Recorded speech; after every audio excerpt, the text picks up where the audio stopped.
Hello, everyone. Welcome back to the Casket Minds podcast, your almost weekly destination for all things gaming, including the latest gaming and industry news, in-depth reviews, impressions, and much more. As always, I am your host, Mitch, alongside Drew. What is up, Drew?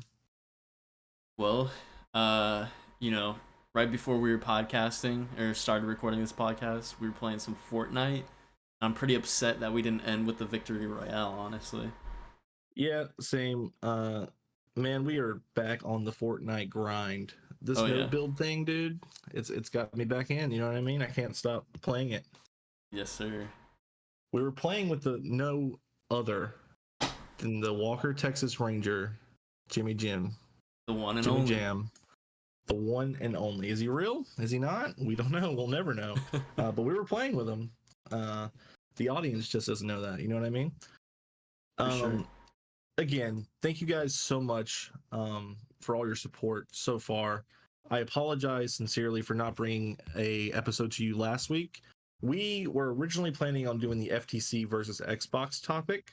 Unfortunately for that, court cases never turn out on time or in a timely manner, so we were not able to do that. We're still not able to do that, quite frankly, just because the hearing is over, but now the decision has to be made, right? So Yeah. until we get more information, like there's more information coming out every single day, and obviously we need the verdict. And until we get that, we don't want to do a super deep dive on it. But the majority of this episode will be some of the highlights of what we know so far and what's come out. Because there's a bunch of huge media outlets now that have been sitting in on the courtroom, like the courtroom case. I know IGN has a correspondent in there, so we've been getting information out, which has been fantastic because there's a lot of things that are hidden within the game industry, especially on the Xbox side. So it's really nice to see some real deep dives into both the financial side of it, like their mindset, their future, and where they're wanting to go. So I think it's really interesting stuff that's coming out. I believe that I've read that there's a it's not like a hard thing, so don't like a hard date is what I'm talking about. So do not take that as concrete. This is happening on this date, but the date that I've read that Microsoft has kind of wanted to wrap this up by is July the 18th, which is in 2-ish weeks, about a week and a half, 2 weeks. Yeah. Hopefully we get a verdict by then, but if not, um, we will be bringing content to you next week anyways. We just don't know what that is or looks like at the moment. But look forward to another episode of the Casket Minds podcast if we do not get the verdict before July 18th. And then once we get that, we'll be doing a super deep dive onto everything and everything that you need to know about the FTC versus Xbox. But for this week, Derby, what have you been playing? Let's have a nice little chat. You know, E3 season's over. Summer Game Fest is over. So we're taking the podcast in the direction that it's likely going to be looking like for the future until E3 season again. But for the actual Casket Minds podcast, let's talk about what you've been playing. Yeah. So, I mean, I mentioned Fortnite already. So I've been playing a lot of Fortnite, grinding out that battle pass and everything. I've also been playing some Rocket League, getting back into that. I haven't played it like consistently in years, so that's been a lot of fun. I still play Rainbow Six Siege here and there, a little bit of Tarkov, but that game makes me really mad, but I still play it anyways. Um, and then I'm slowly making some progress in Final Fantasy 16. Not as much as I'd like, but you know, gotta do what you gotta do sometimes. Very true. I'm pretty much about the same. I've not gotten as much time as I wanted to with Final Fantasy, and that it's both my fault and isn't my fault because like the little free time that I do get, um, I haven't been in the mood to sit down and be like, I want to watch or play Final Fantasy because it's like while I enjoy cutscene heavy games and like linear games, that's not what I want right this second. Yeah. And I know that if I sit down to play, that if I only get to play for like an hour or two, right? I know that a good majority of that is going to be spent versus playing. And when I'm in like a gaming mood, um, like where I want to just like have like actual gameplay and like throw like a podcast or something in the background and like just gain some information and chill out. Um, that's not what I want right now. So I've been playing a lot of Rocket League, Fortnite with Drew and Jim, and as always FIFA because I'm a huge footy fan, and True. it's transfer window season, so we're getting new signings in for my club, Manchester United. So that's making me have the itch to go back and play.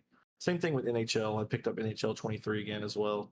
I'm very heavy on sports games because I love sports. So we like sports and we don't care who knows. Um, so I want to get more into uh, Final Fantasy 16. I just don't have the time currently. I probably won't until the end of the month, sadly. But I keep thinking about it. But it's just not what I want to play right now, and that's why Yeah. we're playing some Fortnite and Rocket League. Yeah, so that's what we've been up to.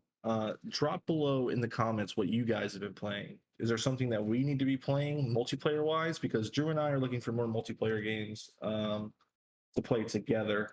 We might get into the streaming realm just to throw us on there, make some content that way. Just play some games True. together. It'd be very fun. We're likely going to get Remnant 2 at the end of the month. So until then, we need something that isn't Fortnite. Unless you want to see us play Fortnite, in which case, you can't invite Jimmy Jam because no one can know if he's real or not. You know what I mean? Oh, exactly. He's like a ghost. If you take a picture of him, he's not going to be in the picture. Yeah.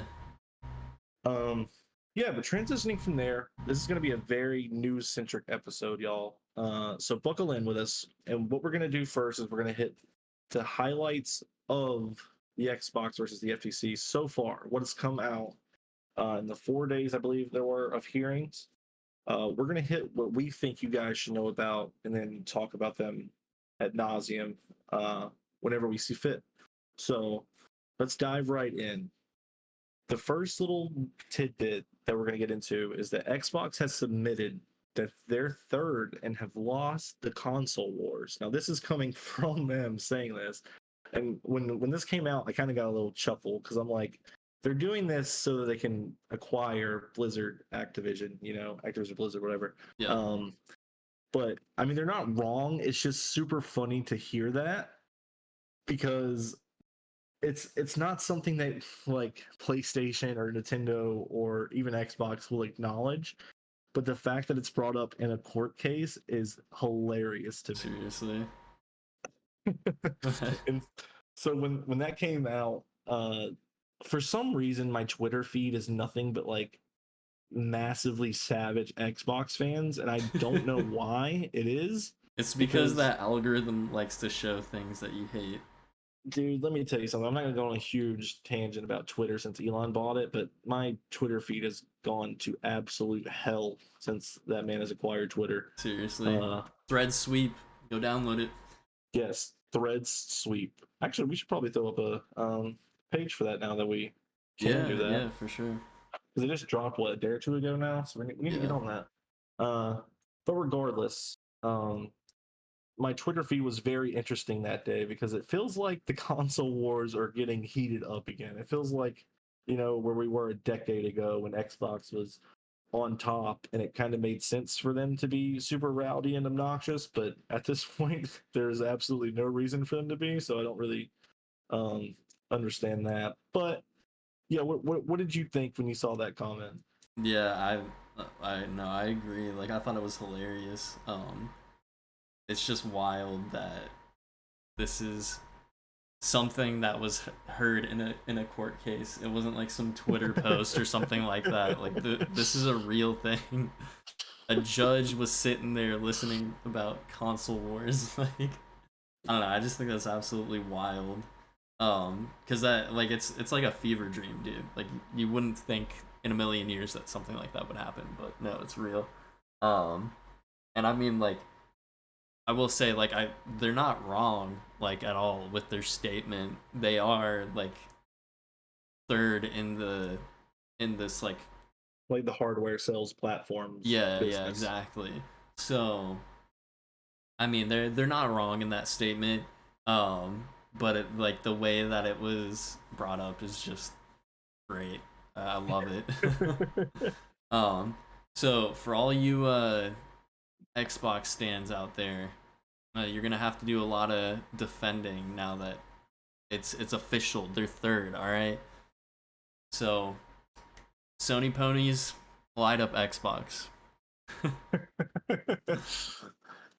I when it came out that day, like there was a bunch of stuff, and there were so many people defending it. They were like, they're just saying because it's a court case, and I'm like, yes, they're saying that because of the court case. You're absolutely 100% correct. Yeah.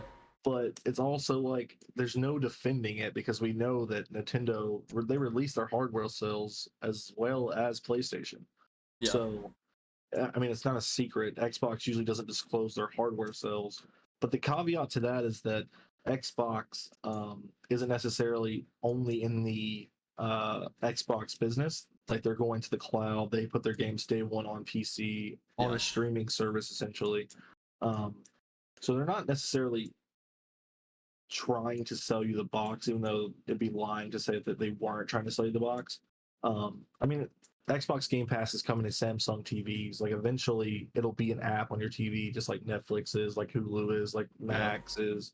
They're even Um, making I can't remember what it's called, but they're like making that almost like Amazon Fire Stick kind of thing that yeah, you'll be the able to plug thumbstick into. kind of ordeal. Yeah. Yeah, I mean, and that's gonna.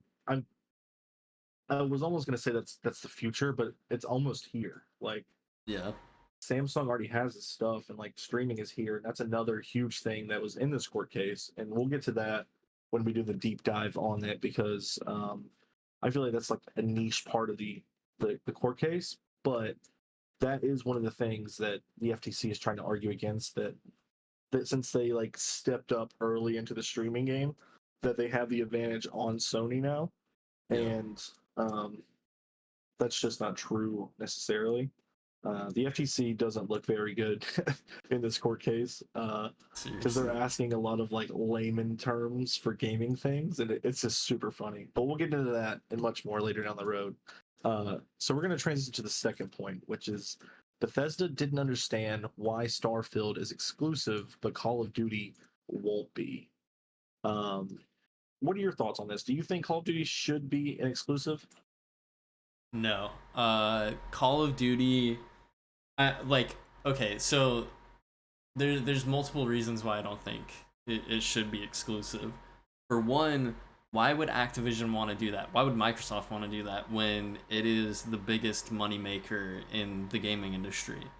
Um, True. they make billions every year just from cosmetic microtransactions alone. So it wouldn't make any sense to gatekeep it by having it Xbox exclusive. Um, that I feel like that would just hurt Activision and it would also hurt Xbox. Um, and then like on top of that, I don't think a lot of people are going to be going out of their way to buy Xboxes just so they can play Call of Duty. That just doesn't really seem like something that would happen, in my opinion. So I don't know. There's like a lot of factors that play into it. I don't think it would be a smart move at all. And I totally understand why they want to keep it multi-platform. 100%. There's a massive player base on PlayStation, even the older ones like PS4. Yeah, And between PS5 and PC, I would wager that that is the majority of your player base, exactly. just considering the hardware sales. So sure, you would sell an an X amount of more Xboxes. Like you're going to do a Starfield, right? Because you can only play Starfield right now on Xbox and PC. That's not going to change because I mean Bethesda is owned by Xbox now. That's a first party studio.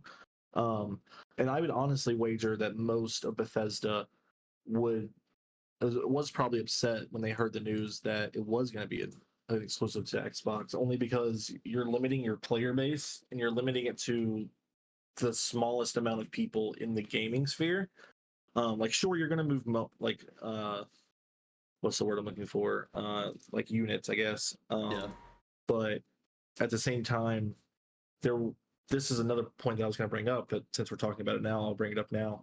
Um, Before the acquisition of ZeniMax from Xbox, Starfield was in early talks to be a PlayStation exclusive, which is super interesting. And it would make sense from the perspective that Sony likes to go to third party developers and be like, hey, we're going to give you a buttload of money, but you're going to give us your game as an exclusive. Most recently, Final Fantasy 16, um, which is another. I don't want to transition there yet, but we'll talk about it later in the episode about how Xbox went out and tried to acquire a couple more studios, and by a couple I mean almost all of them. Um, Not they didn't try to acquire all of them, but like the names that they were brought up internally was at least a dozen of big studios that they were like, hey, we're interested in buying you. I don't like if they went out and actually talked to them, that's a whole other story.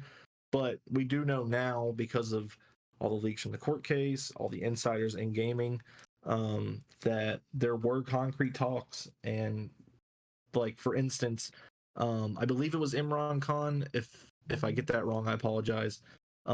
He said that they were going to go try to acquire Bungie, or was it Remedy? I can't remember if it's Remedy or Bungie. They went out to try to acquire a huge studio, right? Yeah. And the next day, Phil Spencer came out and denied it, like straight up, like, "Hey, we didn't do this." And then the court case happens, and it leaks that the actual documents were there of like, "Yep, they definitely went and tried that." So, Yeah. that's just a little interesting, little fun fact, I suppose. For Um, sure. yeah, but in terms of Call of Duty, right? Obviously, making that exclusive wouldn't make sense anywhere besides for Xbox fans, and that's not a good enough reason to do it. Bobby Kotick, whatever. We've already talked about him on the podcast and how we're not fans and no one should be. But Yeah. um, he came out and was saying that he would, if it was up to him, exclusivity wouldn't even be a thing, because he wants money and that's all he cares about is money Yeah. and power. So But yeah, it doesn't make also, sense. Go ahead. also at the same time, like exclusivity, like or the lack of it would help just gaming in general because then you can just play any game anywhere with anyone. Hundred Um, percent. so it's like a it's a win-win, but that's only for like the third party publishers like winning because like obviously the different platforms wouldn't be benefiting from that in any way. Exactly, and I think there will always be exclusives just because. Yeah. I mean, that's just how it's always been, and I mean, eventually maybe it gets that way because I don't think anyone ever expected to have a universal cross play, cross progression system. At least like not a decade ago. Um, Yeah. like you can talk to your friends on Discord on PC to PS4 to Xbox. That's actually how we play Fortnite. Everyone's on a different platform. Yeah. Um, which is very cool. Like you don't have to use in-game chat. You can use an actual um, voice chat system, which is fantastic. Uh, but I don't know. I don't know. I feel like first-party studios are made, developed, and created to have that experience on that console, right? So another thing that leaked um, from this court case was that Sony used Sharpie on classified dark documents, and they did it on the price of a few of their games, and The Last of Us Part 2 was one of them, and it cost $220 million to make. Yeah. Like, and bringing that to other platforms obviously would make that back, but they're doing that anyway on Xbox, plus they're moving the hardware with that game. Yeah. So I get it that from a business standpoint, you want that, but at the same time, like software sales would skyrocket, but hardware sales would probably plummet because everyone would probably just go out Exactly. and buy PCs, right? Because if you're in the console space and you're putting everything on PC, there's a reason why PlayStation's doing it 2 years after, right? It's because if they put it out day one like Xbox was doing, everyone would just go to PC because you can constantly upgrade your machine and you're not, you know, uh, holster down to older hardware. Yeah, I agree. Um, yeah, it's interesting how all that's like playing out. To go back to the like Sharpies on the documents and everything. Um, that's also like an interesting like topic of discussion with like these massive budgets, because all of like the games that were like listed off were like around like 200 million. So like Mhm. Last of Us Part 2, God of War Ragnarok, um Horizon as well. yeah, Horizon as well. And so that just kind of like shows why games are taking, like so long to make now. Like all these big AAA games are like 5+ years for the most part. Yep. And it's because of these like massive budgets that they're putting into these games. They have like a lot more resources than they did before, so they're taking a lot more time to make, and with those budgets they're doing a lot more ambitious stuff than they would be able to before. um so it's just kind of like showing this shift in the industry, how like these long development times are here to stay, and that is the new norm now. um and on top of that, I think we've like kind of talked about it a little bit before, but it kind of seems like the direction that a lot of uh like like Sony and um Xbox and even like third party publishers are doing now is uh taking the route of licensed games, because they make a lot more money than some of their like first party titles. um that's why, like Sony has that deal with like the Spider-Man games. That's just like bringing them in a lot of money. And then, you know we're getting like other Marvel projects in the future, and like Star Wars games, and then Hogwarts Legacy is still making bank. um so it's Yes. just like kind of interesting. What, like, this is the first time we're getting like a deep dive into like the inner workings of the game industry. I mean, like, obviously we all know, like, for those of us who are very invested in gaming, we know a lot about game development, but we don't know a lot about the inner workings of like publishers and platforms, and how all of that is like interconnected. So it's crazy. Honestly, it's insane that the public eye is being able to like see all this stuff right now. 100%. And that's what a lot of this court case came out and like has really brought to the light. Um, Yeah. like we've touched on a few things, but I want to not transition necessarily, but go to another point that I wanted to talk about, which was things that we could infer and that some insiders, try to tell us, even though we can't necessarily verify that. Um, but one little interesting tidbit that I thought was interesting is that you mentioned like the licensed games and stuff. There's a licensed game that Xbox has that is now exclusive, and we know that because the court case has confirmed that. It is coming day one to Xbox Game Pass, and that is no other than Indiana Jones. Um, when Lucasfilm gave the rights out to make this game, they gave it out under the assumption that it was going to be, well, they agreed to make it multi-platform, so PlayStation would be getting it. But Yeah. since Xbox acquired um, Bethesda, who is making the game, Machine Games are making that title, that is now an Xbox exclusive, which is a huge get for Xbox and a huge blow for PlayStation. Um, but another one is IO. They're the people that make the Hitman games. Hmm. They're doing a James Bond game, and that was actually another one of the studios that Xbox went and tried to acquire. Funnily enough, Yeah. uh, but yeah, licensing games are a huge thing, and like you said, Hogwarts Legacy is a massive thing that's still selling. My girlfriend, who isn't a huge gamer, has been consuming my PlayStation the last couple of nights because she's been playing Hogwarts. She's been sucked in, and it's super fun watching a non-gamer try to play video games. It's Oh, both frustrating and rewarding because when she gets it, it's super funny. but she cannot fly a broom to save her life. And it's super hilarious. I can't get over it. But another point that you did touch on, Drew, was that the hardware stuff. And this is an interesting thing that came out from the court case, is that Microsoft thinks that there's a PlayStation 5 Slim coming this year. And on top of that, they think that the handheld, I forget what it's called, something or another. Is it Project Q? Is that what it is? I can't remember, honestly. I can't remember. It's the handheld with the dual sense sides and the screen in the middle. Yeah.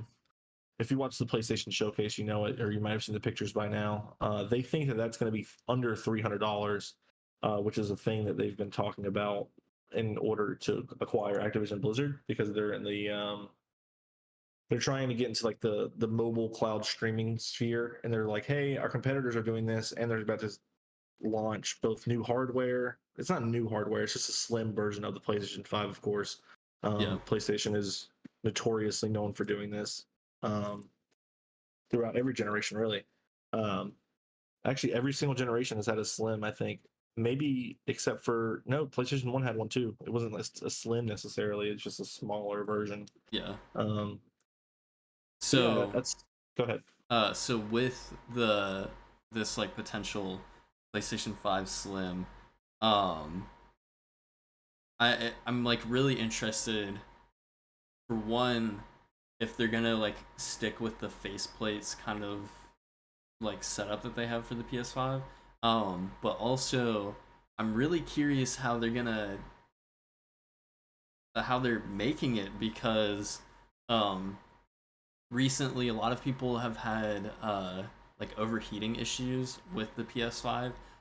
Granted, like a lot of that lies within the way that Final Fantasy 16 was developed. It just, I guess, wasn't optimized as well as it should be. And so that's more of, I'd say that's more of an issue of like the game developers than the hardware itself. But I wonder if like this PS5 Slim, if they're gonna address those issues, and how they're gonna do that, because obviously like the console needs to be smaller since it's a slim. But I'm really curious how they're gonna handle like the cooling system, since the PS5 is as massive as it is because it needs all of that extra cooling. Yeah, I agree. I don't know how these things are made. I won't pretend to know, because there's a lot of science that goes into them. But for instance, like I have no idea how Xbox gradually kept making a more powerful console and putting it in a smaller box last generation. Yeah. Because like when they got to the Xbox One X, like that thing was tiny, dude. Like, oh yeah, you could pick that up with like 2 fingers, and it was the strongest console then. Yeah. Which is super funny. But yeah, both these new consoles are kind of goofy. I love them, but they're goofy. Oh yeah. They're kind of bigger than they need to be. So I'm sure they've found over the last probably 4 years now, because they probably had to get production on pretty early to get these things out. So it was probably like early 2020 is when I started that. Yeah. I'm sure like the last 3.5 years they figured out how to do it, but of course we don't know how they do it. But that's a fun little thing. But I don't want to move off of consoles right now. I want to mention something that was also mentioned in this court case, and which I think is super interesting. Probably my favorite part of this. Microsoft says the next generation of consoles, i.e. the PlayStation 6, are coming in 2028. Now that is 8 years after the launch of the PS5 and the Xbox Series. Is that how you would say it? Series? That's the series so of Xbox wrong, series. Like it's a Series S and a Series X. Instead of saying that, the series, I don't know. The Xbox Series, I guess. Imagine an apostrophe at the end of the S. I don't know. It's weird. English is weird, dude. But the next generation is coming in 2028. That's like their projection, I would suppose. I'm assuming that's, I mean, it's everything else is coming under oath in the court of law. You would have to imagine that is their best guess if they don't know for a fact. Yeah. Barring another global pandemic, hopefully not. Gosh. But 2028, I mean, that would make sense. 8 years after the launch, it was what, 7 years, I believe, for um, the Yeah, I PS3 think. to 2013 to I 2020. th- yeah, I think like both, like the Xbox One and the PS4, and then also the 360 and PS3 were around like 7 years for their console cycles. So it's interesting that we're getting an extra year uh, between this generation cycle. Um, And if last generation is anything to tell us, then there's probably going to be a half step as well. For well, Xbox, I go was ahead. I was actually gonna say something really interesting about that because Phil Spencer said that they don't have any plans to do like a half step console for the Xbox. Um, At least until PlayStation does it, and then yeah, I Xbox mean fans like are like, "Whoa!" that can totally change, obviously. Yeah. But I thought that was a really interesting um piece of information that they dropped during the hearing. And that almost has me wondering if they're not planning to do that right now, like maybe PlayStation isn't or wasn't either. But that could change now. Like maybe PlayStation heard that and they're like, "Ooh, that's our time to jump in." That's Um, true. I would totally be fine if they didn't like have a half step this generation. That way, I don't Mhm. feel the need to upgrade. But yeah, it'll be interesting to see how that ends up playing out. Yeah, and like we're 3 years into this, or almost 3 years into this console launch, right? Yeah, And we've seen games that have been magnificent, right? Like God of War Ragnarok, Horizon has really gotten the power of the PlayStation and showcased it, right? Even Demon Souls, which was a launch title. yeah, And then on the Xbox side, like Halo Infinite, Forza has went on to show us what these consoles can do. But the third party stuff has shown us that, hey, there's still a lot to be desired here. Even with like Final Fantasy 16, while that game is absolutely fantastic, that game is not as impressive to me as Final Fantasy 7 was. Um, yeah, the character models aren't as impressive as 7, in my opinion, and maybe that's because 7 is just getting a different kind of love and care due to its um, goat like status in the gaming community. hmm, But it's, to me, I feel like Final Fantasy would have been better a year from now, right?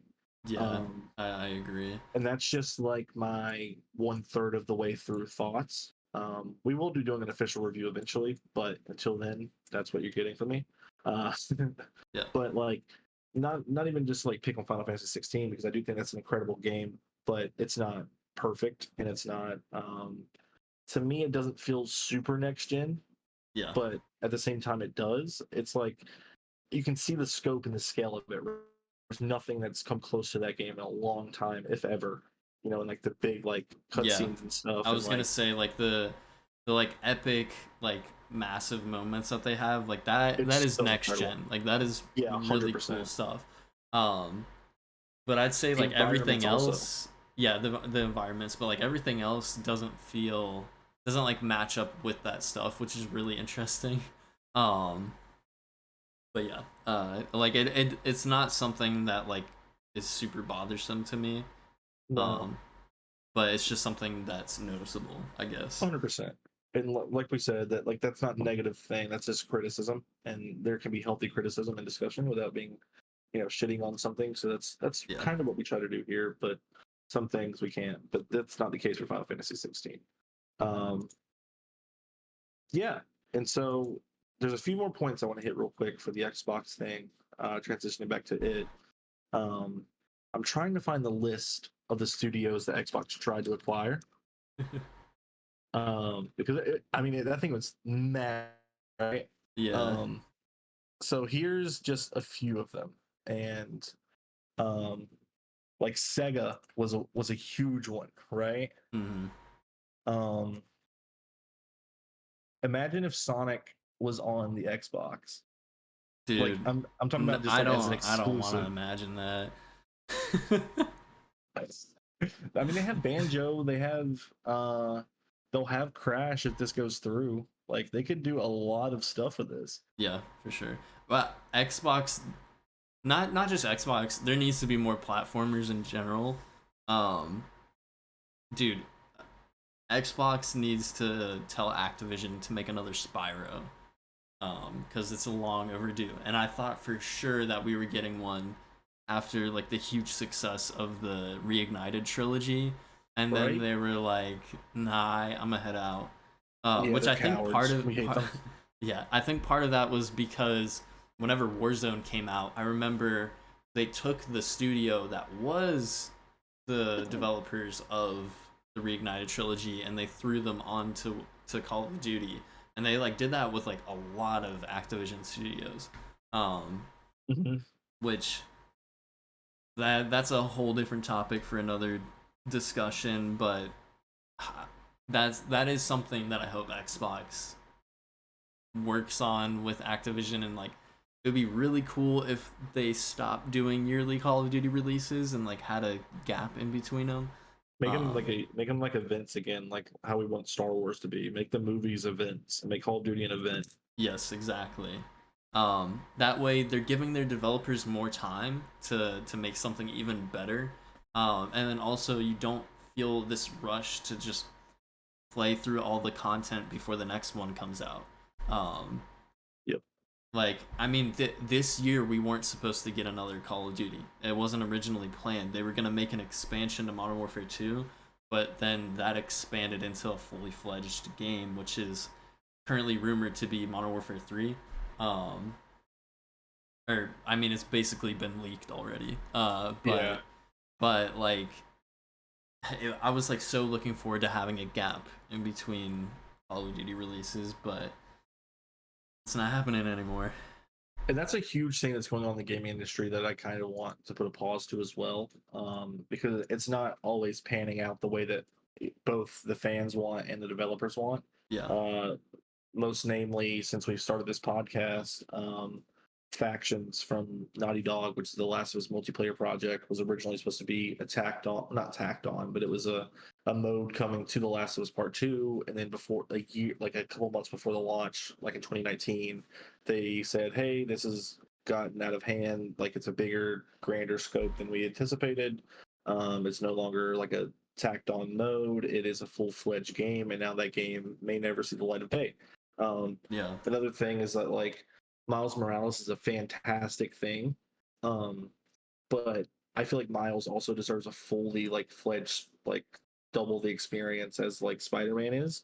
And like we can totally get that in Spider-Man 2 now, but I think this would be an interesting conversation to have one day on a podcast um about about DLC content that expands and that how that sometimes fleshes out. Because I think Miles fleshed out fantastically, yeah, but at the same time, I think that it could have been fleshed out even more.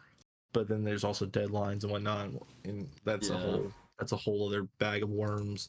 I have found a small little list of the studios that Xbox tried to acquire. So, like we said, Sega was one of them. If you don't know what Sega is, Sonic.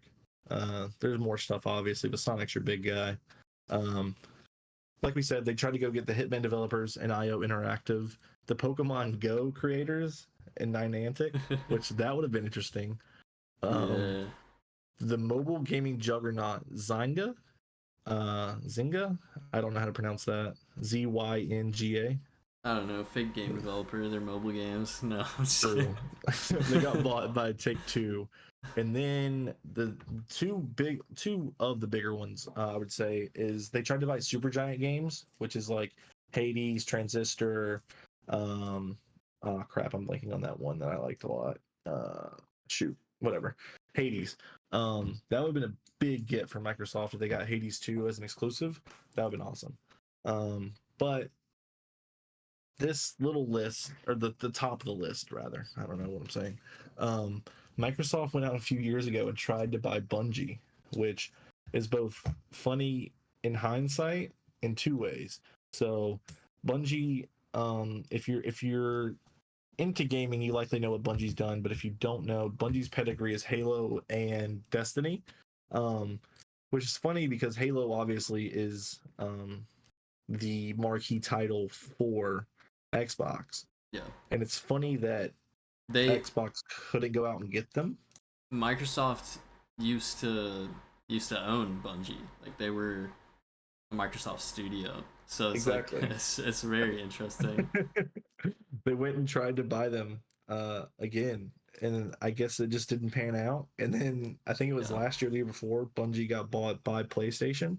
Um, and that's one thing I guess that could lead to another conversation during the FTC talk is that um, both Destiny in the future, the new game Marathon from Bungie that's coming out in a couple of years, if not next year, was it next year or the year after next? There was no date slated on it actually. Okay, so it's probably the year after next, likely then. Um, but those aren't going to be exclusive to PlayStation, which is funny.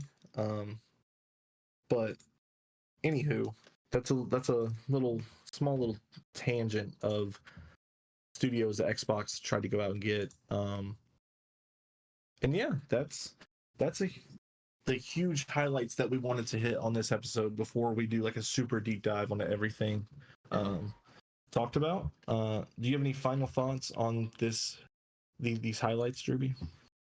Not really. I think we kind of covered it for the most part.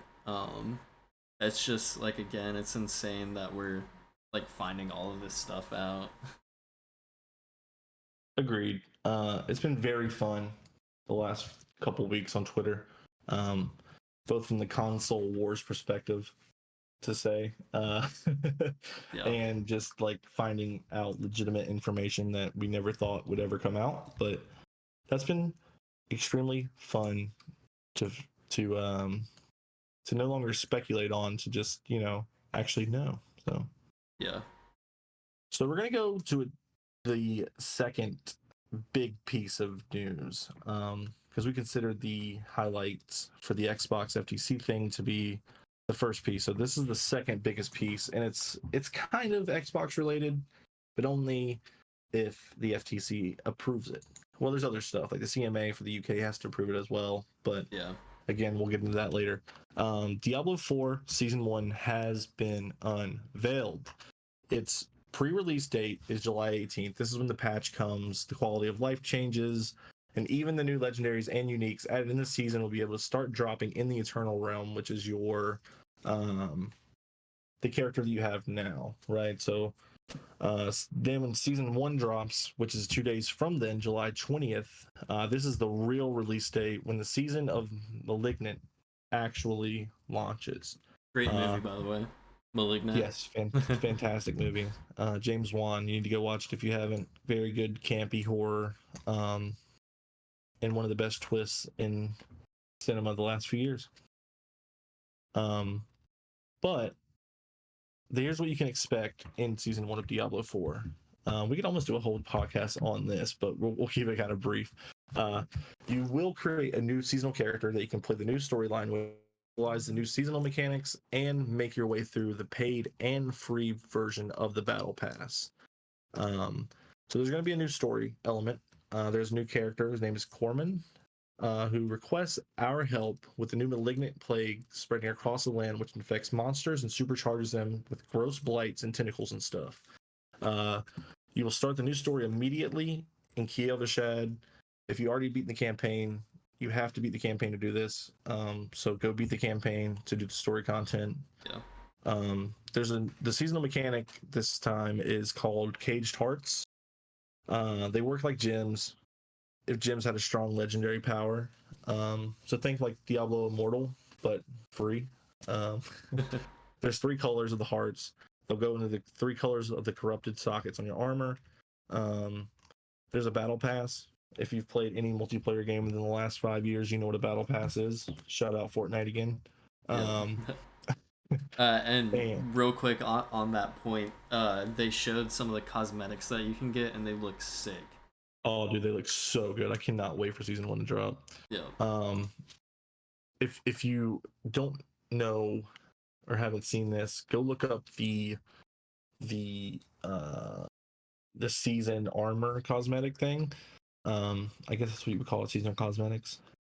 there's 5 different ones for each class, and man, they just look so cool. I can't wait. But yeah, July 20th is when that drops, and I'm super excited. You excited, Jimmy? Yeah, absolutely. I haven't been playing Diablo as much lately just because I've been kind of waiting for this season to drop. Same. So I'm super hyped to like get back into the game. I've never like done seasonal content in Diablo before. I've never like tried the seasonal characters, so I'm Mhm. really excited. Like this is gonna be my first time experiencing that. Nice. And so I'm super stoked for that. I'm really excited to get more story content.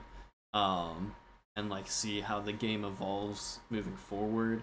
Also, I'm really excited to try out PvP too, because I've never done Diablo PvP before.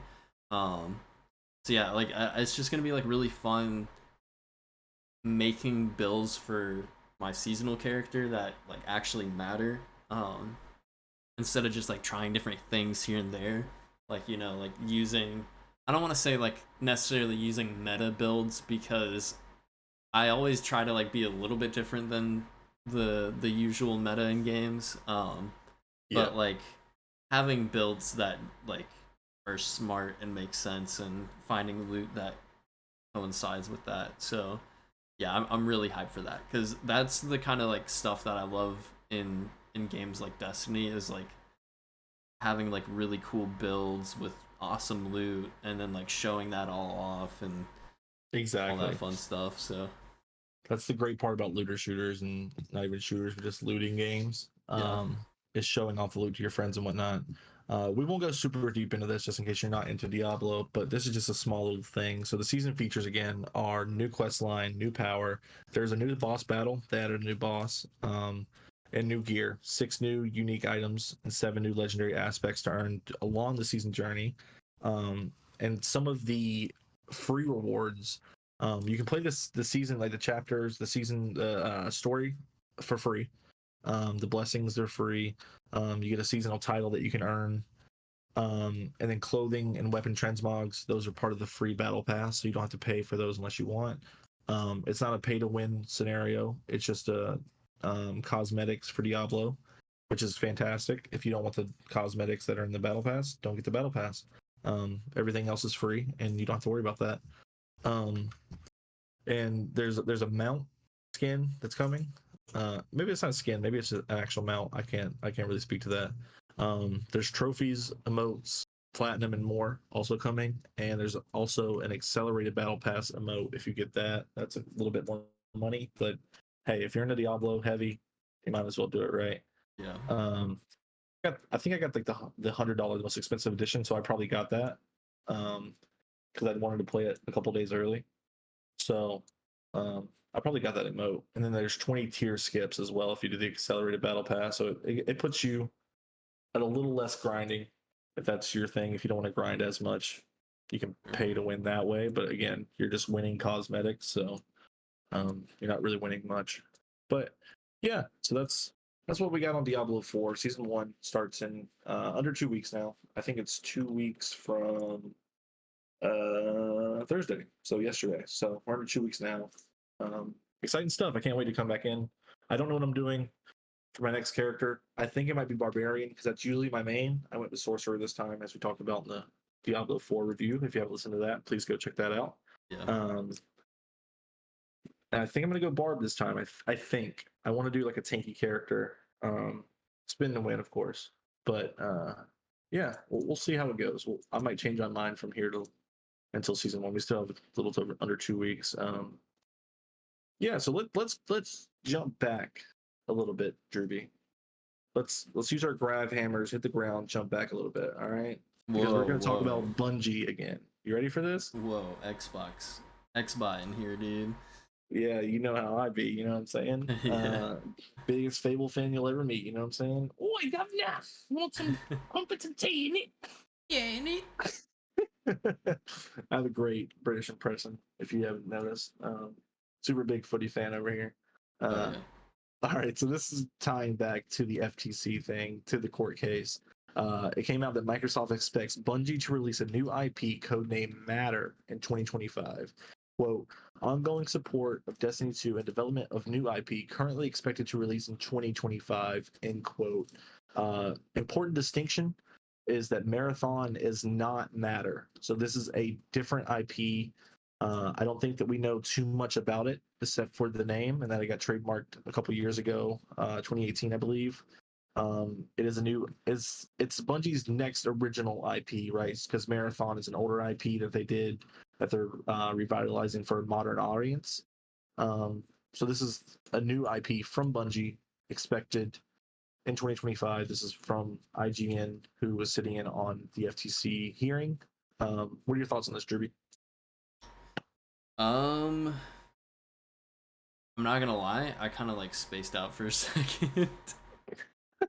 I was talking about Bungie's Matter in 2025. Oh yes, yeah. Yeah. So, sorry, I don't know why. I just like completely zoned out. We're leaving this in just because it's funny. But yeah. So I'm really excited to see Bungie get into a new IP. Honestly, because I mean, like, yeah, sure, we got Marathon coming out, and I'm excited to see what that's all about. But that's already an existing IP. So it's super exciting to hear Bungie working on something new. I'm kind of hoping that it's gonna be like a fantasy game or something like that, like something different for them. Yeah, I hope so too. I know like one of their original games, like or it may have been the first game that Bungie produced was, I can't remember what it's called, but it was a like a fantasy game. So like they have like the fantasy genre in their roots. So it'd be cool if they kind of like did something different. I'm also curious if it's gonna be multi-platform or if it's just gonna be PlayStation exclusive. Because like we already know that Destiny and Marathon are both multi-platform. You'll be able to play them on PC, Xbox, and PlayStation. So yeah, it'll be really interesting to see that. And I'm pretty sure like they also have other like I think like maybe one other IP in the works. I remember there's like a lot of rumors circulating that they were working on some sort of uh like single player experience for Destiny to like expand the world of Destiny. I don't know if that's something that they're still doing or if they ever were, but that would be interesting too.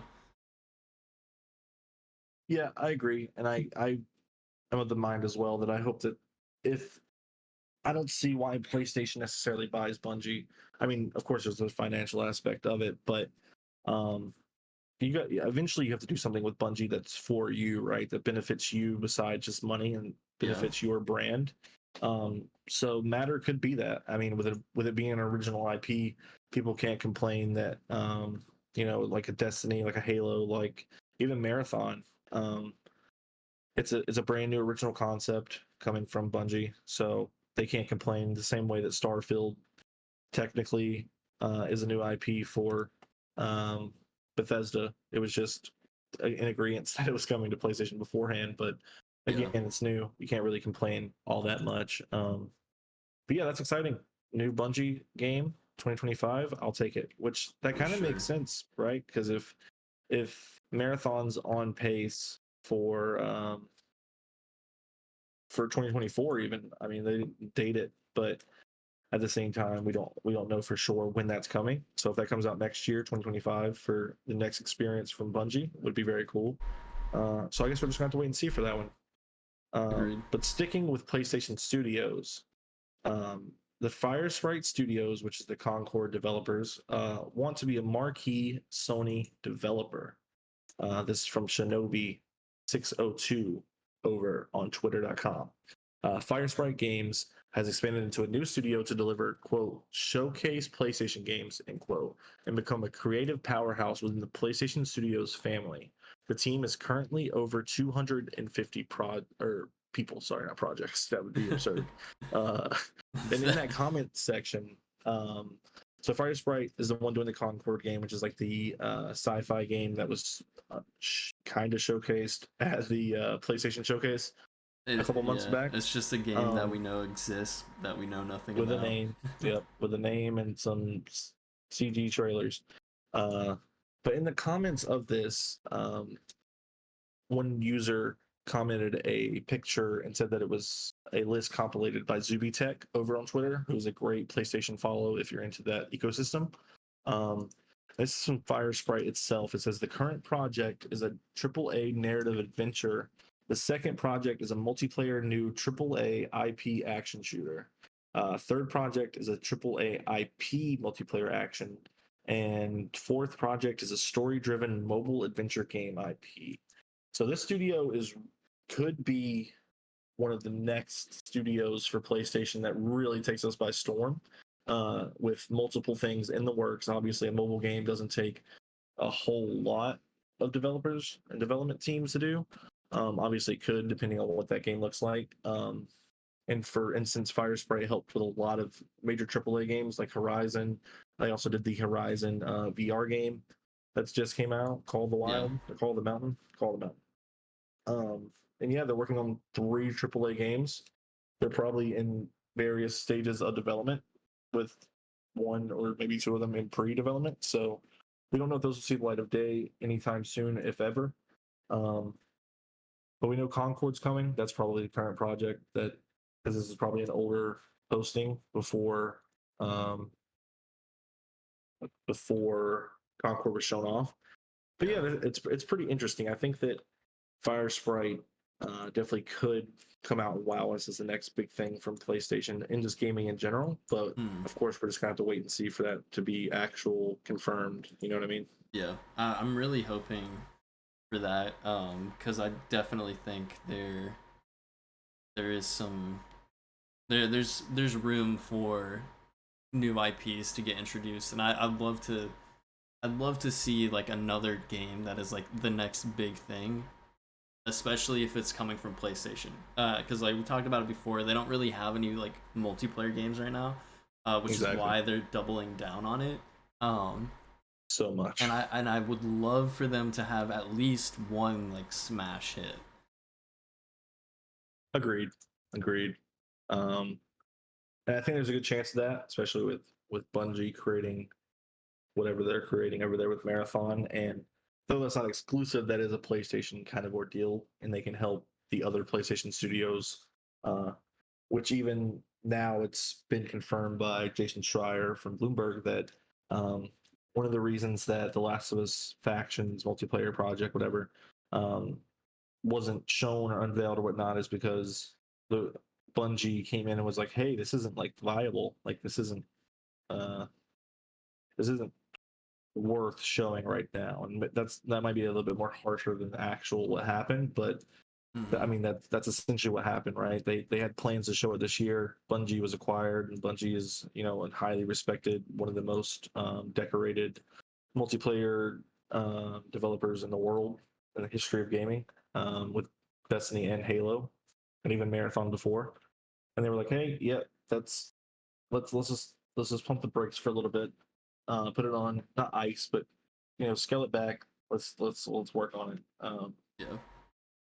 So yeah, we'll have to just wait and see what happens with Fire Sprite and multiplayer. Did I say multiplayer? You did say multiplayer.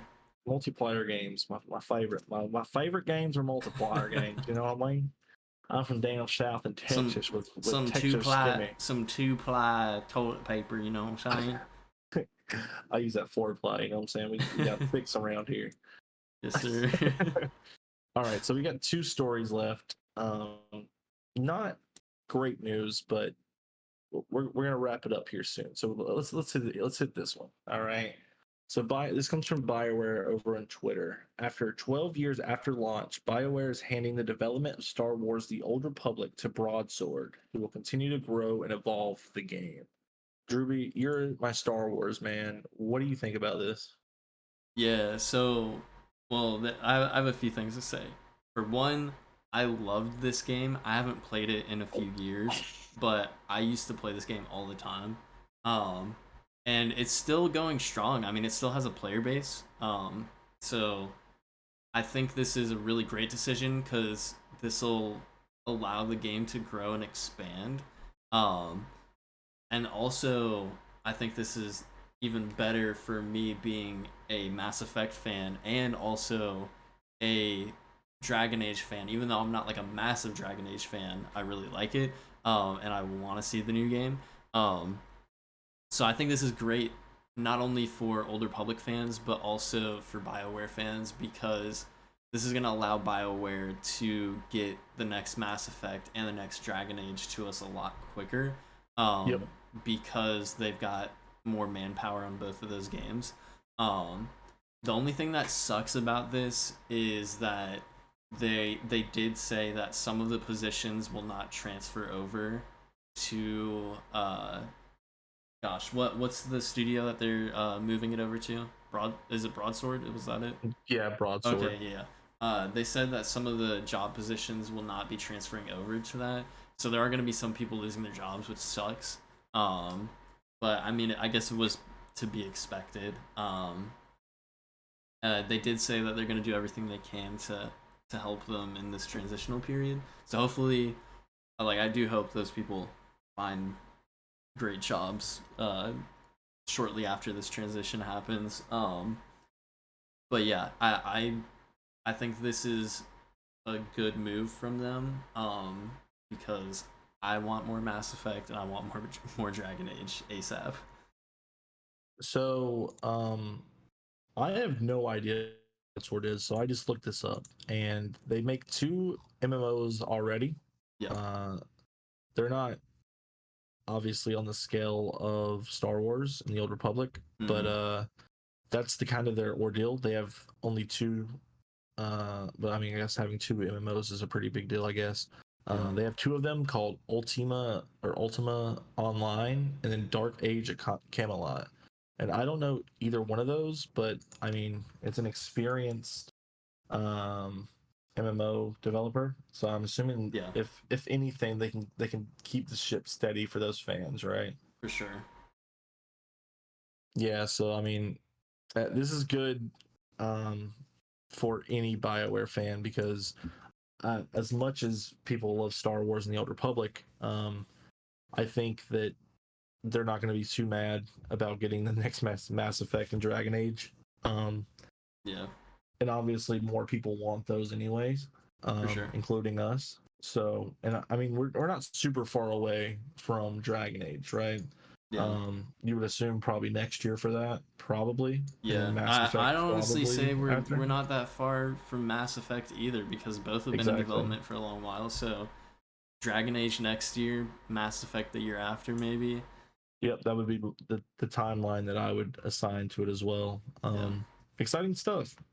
for sure. Um, so we'll just have to see how the Old Republic fares in new hands. I doubt that it'll go under, at least not imminently. So, Yeah, um, if anything, they can keep the ship steady, the stip steady.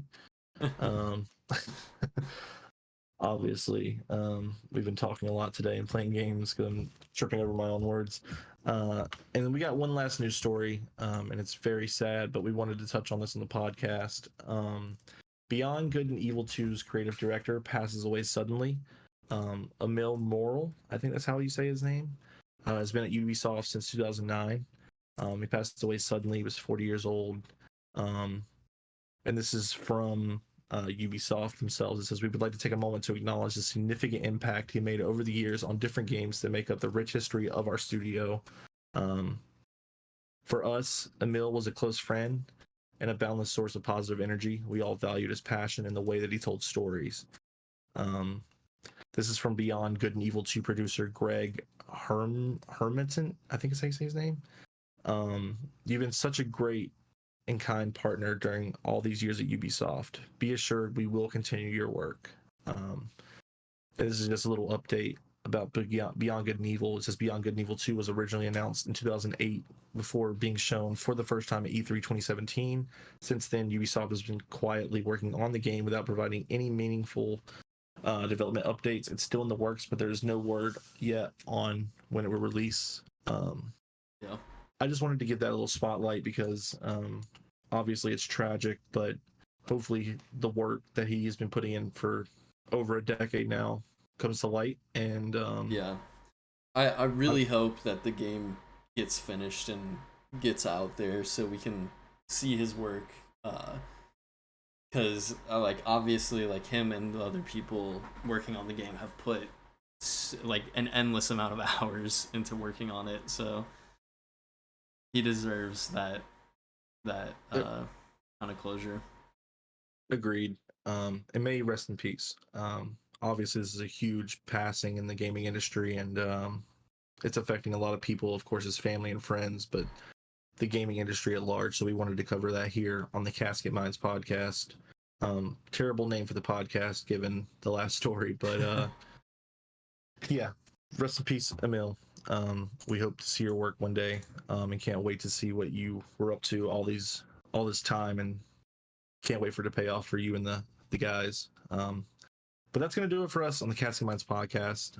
Once again, thanks for listening. And don't forget to like and subscribe to the Casket Minds podcast to stay up to date on the latest gaming news and more.